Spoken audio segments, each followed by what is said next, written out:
ایسے میں رحمت الہی متوجہ ہوئے اور صراط المستقیم متوجہ ہوئے. موسم خزاں رخصت ہو رہا تھا، موسم بہار آیا اور اس آنگان کے ساتھ آیا. چمنستان عالم گل و گلزار ہو گئے. شریعت حق کی خوشبو چار دم عالم میں پھیلنے لگی.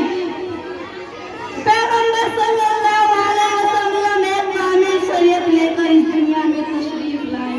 اب دنیا والوں کے پاس ایک ایسے عجیب شخصیت آ گئی تھی جو جہنم کے عالم برداروں کو ڈرا رہی تھی.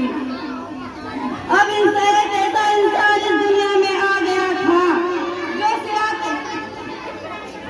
جو ایسا انسان اس دنیا میں آ گیا تھا جو انسانیتوں کو سراپ روشنی تھا، جو انسانوں کے ساتھ رہتا، سہتا، شادی وواہ کرتا اور کھاتا پیتا، جنگلوں میں وہ سانپے سیاری کرتا، مسجدوں میں واضح تقریر سے لوگوں کے دلوں کے میل کچل صاف کرتا. اس کے باوجود وہ بے داغ تھا. اس کے کردار کی طرف کسی کی انگلی اٹھی اور نہ اٹھ سکے گی.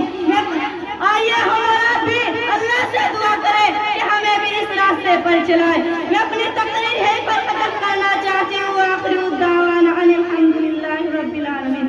کہ محمد سے وفا تونے تو ہم تیرے ہیں، کہ محمد سے وفا تونے تو ہم تیرے ہیں. یہ جہاں چیز کیا ہے لوگوں میں قلم کے.